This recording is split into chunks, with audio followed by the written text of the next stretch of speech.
एक सवाल ये है कि कुरान पाक में सजदे वाली आयत नाबालिग बच्चों को पढ़ाते वक्त बार बार उसको रिपीट करना पड़ता है, तो क्या बार बार सजदा करना पड़ेगा?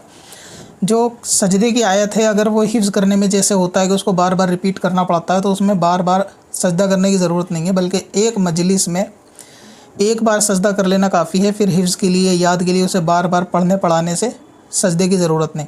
इसी तरह जब अगले दिन या उस मजलिस को ख़त्म होने के बाद दोबारा कुछ वक्फ़े के बाद अगर बंदा फिर बैठे फिर उसको पढ़े, तो फिर दोबारा उस पर सजदा करना ज़रूरी होगा। यानी एक मजलिस, एक बैठक में जितनी बार वो उसे याद करेगा तो ठीक है। बैठक ख़त्म कहाँ मानी जाएगी? बंदा उठ के गया, खाना खाया, या खाना खाने जितना वक्त में दोबारा उठ के आया, तो फिर वो नई बैठक मानी जाएगी।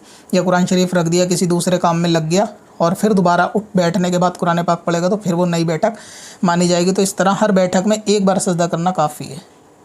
वेबसाइट पर एक नया फीचर ऐड किया है जिसका नाम है लर्न फास्ट। जी हाँ, लर्न फास्ट। जैसा कि नाम से ही जाहिर है कि इस ऑप्शन के जरिए आप इल्म दीन फास्ट वे में सीख सकते हैं। इस फीचर में ईमेल पर पूछे गए लोगों के सवाल जवाब को ऐड किया जाता है।